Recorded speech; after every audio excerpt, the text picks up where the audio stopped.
Ayan, nandito po tayo sa Barangay San Vicente pa rin. Meron tayo ditong isang bata. Ayan, dalagita. Hindi po siya nagsasalita. Nag-aaral po siya grade 5. Pero nandito po yung kanyang nanay. And, kung hindi natin makausap siya ng may maitatanong tayo na hindi niya maintindihan, so si nanay ang sasagot. Ano po?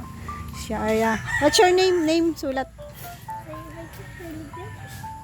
Ganun pala pag name.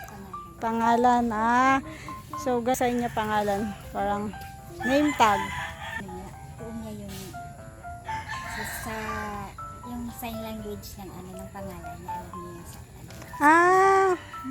yung mga letter. Opo, magaling siya. Magaling siya mag sign language pala.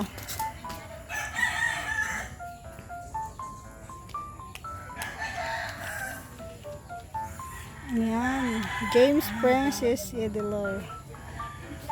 Sa sa sign language. Paano mo siya i-sign?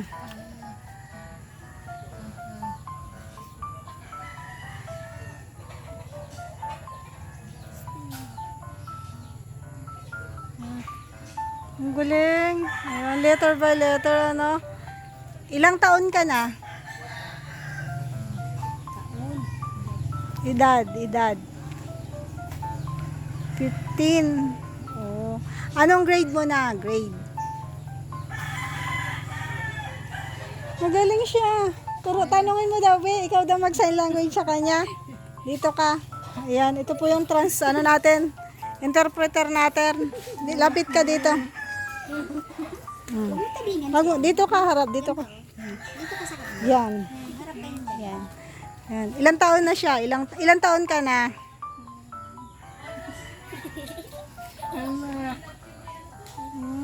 Galing San ka nag-aaral?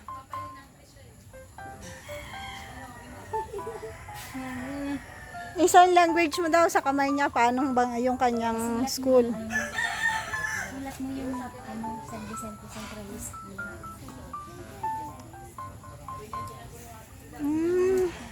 Kapatid mo siya? Kapatid ko yan. Magkapatid kayo. Ang galing. Paano mo natutunan na sa kanya? Mag-sign language? Ha? Ginagaya mo rin siya. Pero talagang naiintindihan niya, no? Pag ikaw yung nakikipag-usap. Grade 7 na po yan. Itong lalaki. Mas panganay siya. Panganay po is si Princess. Sunod po siya. Kaya lang po na-late nga po pag-aral siya. Okay. Ayan po yung school niya. San Vicente Central School. Sa sign language, paano niya sabihin 'yon?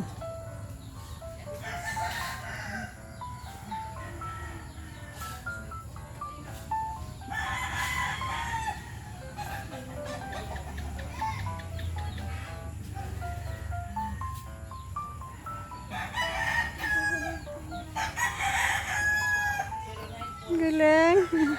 Ano yung mga hilig mo? Mga hilig niya mga hilig mong gawin, yung mga gusto mong gawin. Hobby. Ang hobby mo. Sinyas mo daw, be? Paano?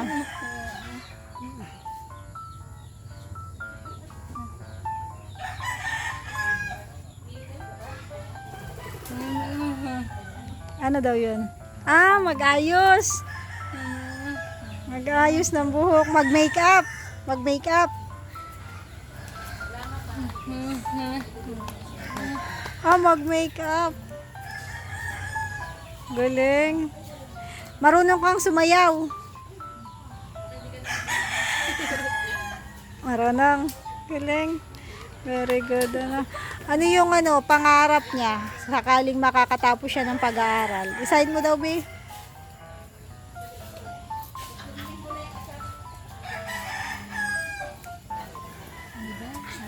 Oo nga, nakakapagsalita pala siya. Walang boses.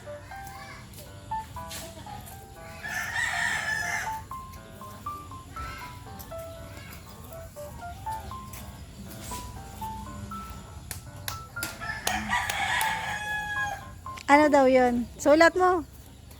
Sulat mo na lang. Ano yung gusto mong, anong pangarap mo?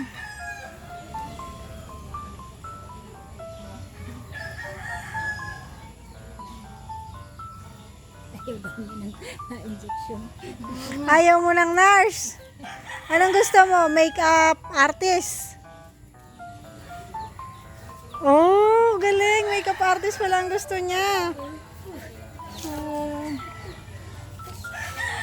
Sulat mo dyan, sulat mo.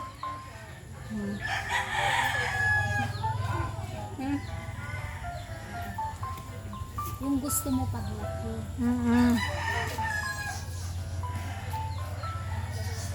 Makeup artist. Yan, sulat mo, makeup artist. Galing.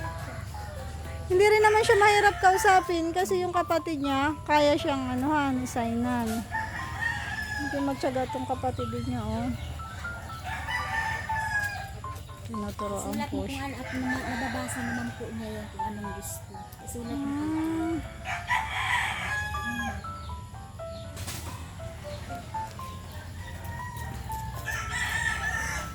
Galing. Nay, napa-check up mo po siya? Opo, sa ano, sa Naga. Pina-check up, dyan po sa diet. Una po dyan sa diet sa ano kay Dr. San. Opo. Tapos pinag-ano po kami sa Naga. Ano po? Sabihin sa diet. Opo, opo. Ano po? Nagkaano man po siya, magkakameron sana siya ng hearing aid. Tapos, ang ano po dun, bibilhan din po siya ng hearing mold. Eh kaya hindi ko man po siya nabilhan at 2,500 ang presyo. Ng hearing aid. Pero yung pagsasalita niya, Nay, hindi na talaga makakapagsalita. Yung ano lang talaga. Sabi nga nila, baka daw po nga niya at ano man siya, nakakautay-utay man po siya magsalita. Baka daw po kung sakali kung merong hearing aid, makapagsalita siya. Kung ano, kasi maririnig niya. Nakakapagsalita po siya kaya lang huma. Yung ano yung huma? Yung, Pabulong. hindi po yung, Uta ay parang bulol. parang bulol. Ah, okay. Paano kaya siya nakakapag-participate sa school? By rating lang, sa sulang rating lang. Ano? Kasi di man siya nakakapag-oral ay. Okay man po mga grades niyan. Wala nga pong reklamo ang ano niyan. Ang Teacher, ang galing. mga line of 8 na lang grades niyan. Matalino pala siya, Nanay. Matalino ka pala. Talino ka. Talinong bata pala to. Hindi na yung sinakakapagsalita. Oo, hindi lang nakakasalita. Kasi po yung ano niya, yung pika, hindi po humaba. Maliit lang talaga siya. Ay, yung dito sa lalamunan. Hindi siya hindi siya humaba. Parang sa baby. Ay, Kaya siguro hindi po siya dapat po pala man habang baby po minamassage siya. Hindi ko na napabayaan po man po siya. pang ilang anak mo na siya? Pang lima. Ano nga pangalan nito? Ay, ano na ngayon? James Princess. Ayan, ang ganda pa naman ng pangalan. Princess. Princess talaga ang pangalan niya, ano?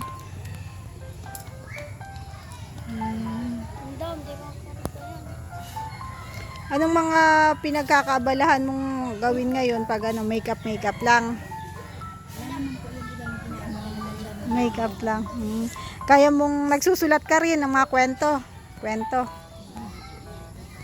Kwento, hindi ka nagsusulat ng mga kwento. Kasi talagang makeup ang ano mo, no, hilig. Maganda po siya, oh. Gandang bata. So, ayan, ito po yung kanilang bahay. Nay, ilan po kayong nakatira dito? 8.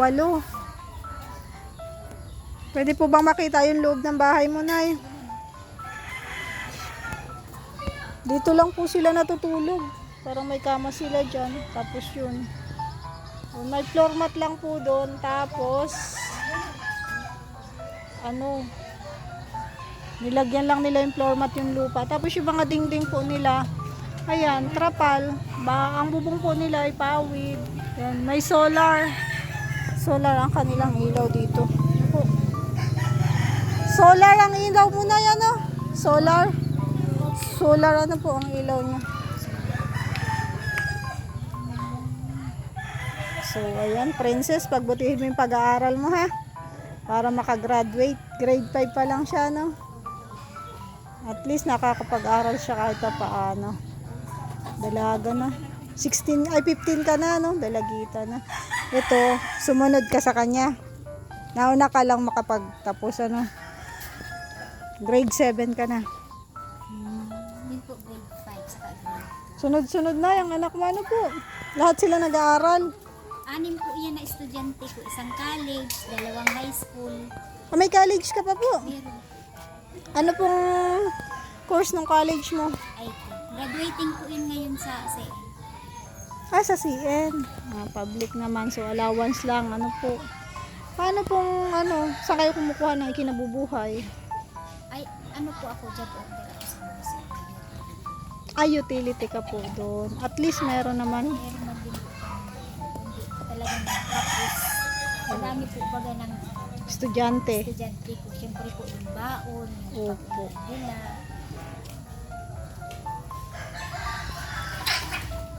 Si Princess, magaling magsulat. Pag hindi naiintindihan, pinapasulat mo na lang po. Galing.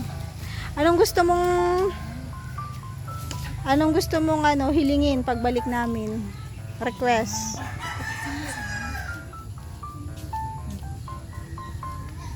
Ano? Ano daw gusto mo pagbalik na Pagbalik namin, anong gusto mo?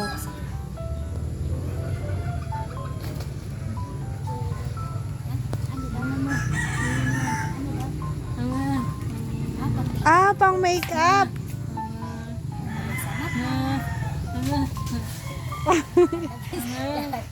Pang lagay sa mata. Ano po kaya siya bago yun natutulog talaga na ayos yan?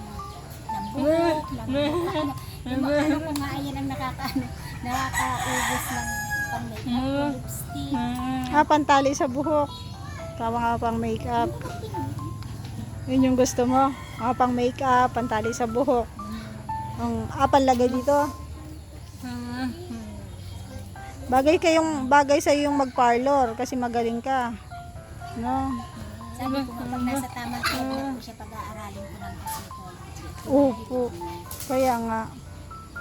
May future din siya. So, ayan po mga kalingap si Princess. At bibigyan muna natin ng konting tulong. May pasok ka bukas? School ka? School ka bukas? Magkano ang baon mo sa isang araw?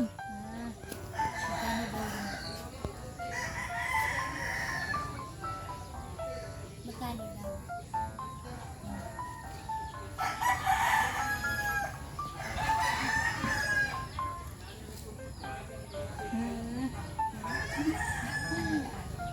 Ano yun? 100 ang baon mo sa isang araw? 35 po ang baon niya. Ah, 35. 35. Tapos ito pong 2 high school, 50 po ang baon. Sila na. 100. Ah, so 100 lang ibibigay ko sa'yo. 100. Okay lang, bigyan kitang allowance na 100.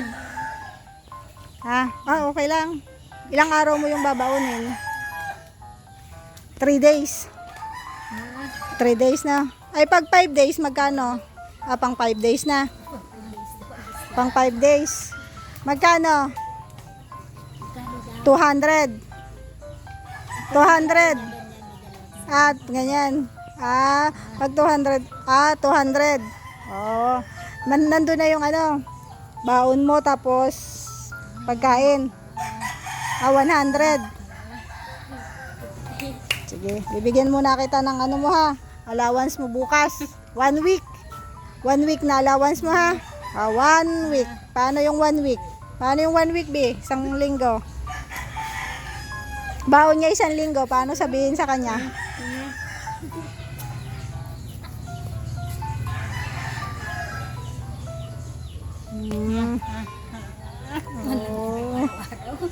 Oo. Bibigyan muna kita ng allowance mo. 1 week. Di ba? 35. So, bibigyan kita ng 200. Baon mo. Pagbalik ko, dadalang kita ng makeup. Ha? Ito ba, allowance mo ha? Wow. Masaya ka ba? Masaya? Paano masaya? Ganon? Paano ba yung masaya? Galing. Pa-picture siya. Sige, sa susunod, dadagdagan ko yan ha. Mag-aral kang mabuti. Mag-aral kang mabuti para bibigyan kita ng allowance ulit pagbalik ko dito. Mag-aral kang mabuti ha.